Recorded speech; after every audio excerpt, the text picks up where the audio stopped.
How you guys doing today? I'm going to be going over my home defense package here. I'm going to start out here with this Mossberg 12 gauge 500. It's chambered in 12 gauge. It's a pump action. It's got a tack light on it.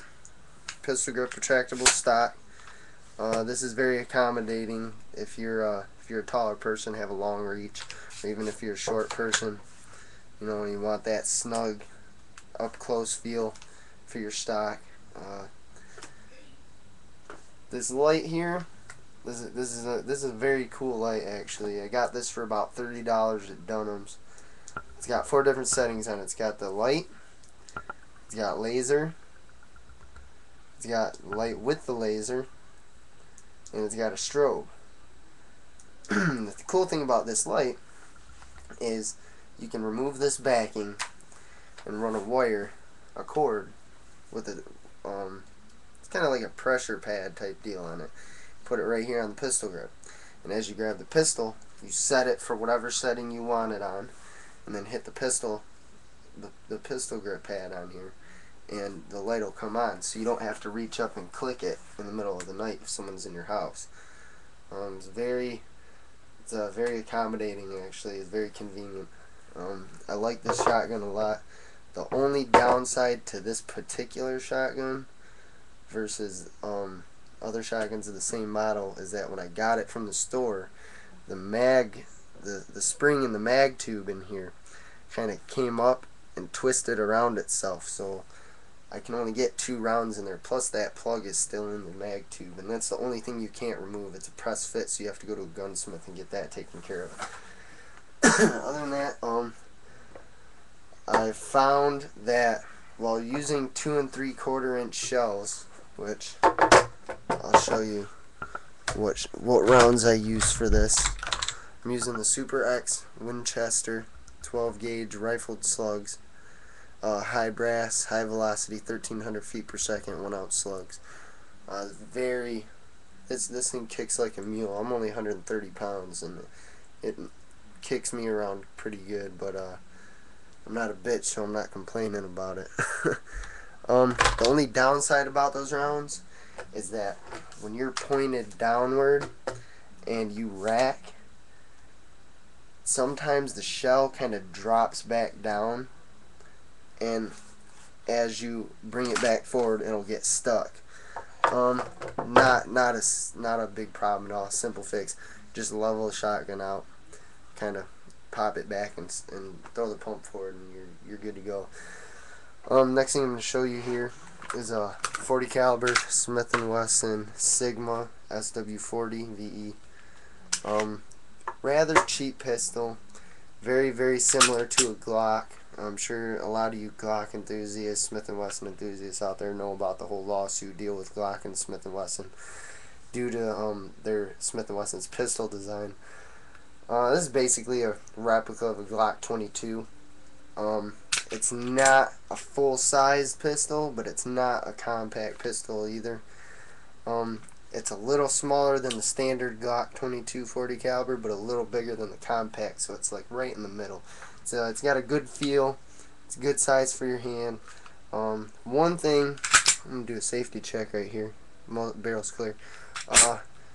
One cool thing about this pistol, anyone that has this pistol knows that the trigger pull on it is pretty damn heavy. One way I found was if you pop this pin out right here, pull the trigger, lift up your trigger assembly, and you'll see a pigtail spring held in by a pin.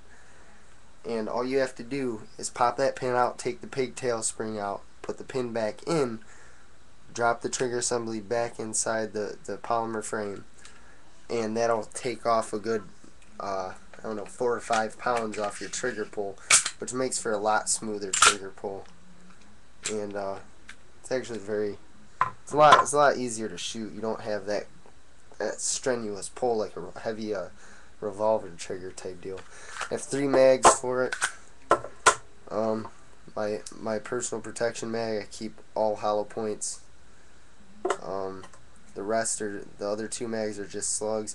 These mags are gonna run you anywhere from $40 to $50 a piece. I got these for about $43. one extra mag for about 43 a piece. This Black Hawk holster, or I'm sorry, Black Hawk mag holder was about $25 with military discount. I'm a U.S. Marine, so fortunately I get that discount.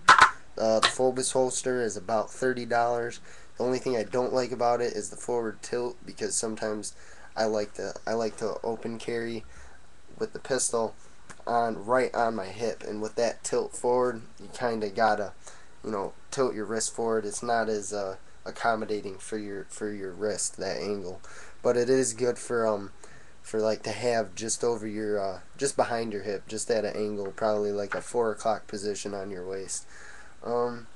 It's very, very good pistol though, very accurate. I haven't had any problems with it, no jams, nothing. Next thing I'm going to show you is the Savage 111 30-06 bolt action, all black, 3x9 scope. Very good rifle, very, very powerful, very accurate, very lethal. This will run you anywhere from $400 to $450 depending on what type you get. Said when I picked this up, the guy I was buying it from told me something about a different type of trigger in the camo version of this rifle versus the black version of the rifle. I don't remember exactly what he was saying, but this has a very, very light trigger, very hair trigger. I'd say maybe 2 pounds at most, not even. If I had to guess, I'd say 1.5 pounds. It's a very, very light trigger. So if you have this rifle, it'd be very wise of you to exercise firearm safety at all times with this, because it can go off at the slightest trigger pull. I'm shooting a Remington 180 grain high velocity rounds, as well as the Remington 150 grain. I have 150 grain and 185 grain, I believe. Very good rifle, very accurate. I like this rifle. Last thing I got here is a Mossberg 22 semi-automatic. It's a very popular semi-automatic rifle. Very accurate, has a floating barrel, 10 round capacity magazine. Rather easy to disassemble. Sometimes it can be a little pain in the ass, but nothing too major. One thing I don't like about it is that this particular rifle doesn't have sling brackets for a sling, so I made a makeshift sling out of some kind of rope that I had here laying around the house. I got a 4x15 scope on here, sighted in at about 75-80 yards. It's got a cross bolt safety. This has a thumb. The 30-aught has a thumb safety, as does the 12 gauge. The Smith & Wesson. The only downside to that pistol is that it doesn't have a safety. The only safety on this pistol is in the trigger itself. Chamber's clear. I'm not going to pull the trigger, but I'm going to show you the flex in the center of the trigger if you've never seen it. See how that half of the trigger bends? That is the only safety on here. If you pull it up top here, it's not going to fire. Well, it shouldn't fire, but again, that only safety on this pistol is at the halfway point of the trigger. These very reliable firearms, rather inexpensive. You don't need, to spend thousands of dollars to have a good home defense setup. As far as tactical, I'm going to get a shell holder for the side here for the 12 gauge, and probably a breech barrel at the front. The cool thing about this stock as well is there's a screw right here. Pop that screw out, and this whole stock slides off, so it turns into just a pistol grip without a stock. Very easy to install and uninstall. The 22, I'm shooting the Federal. I forgot what grain they are. I don't have it on hand, but I'm shooting the Federal hollow points. Rather accurate.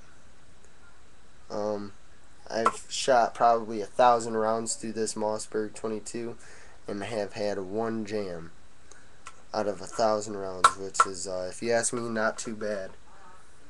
But that's all I got for you. Leave a comment. Let me know what you think.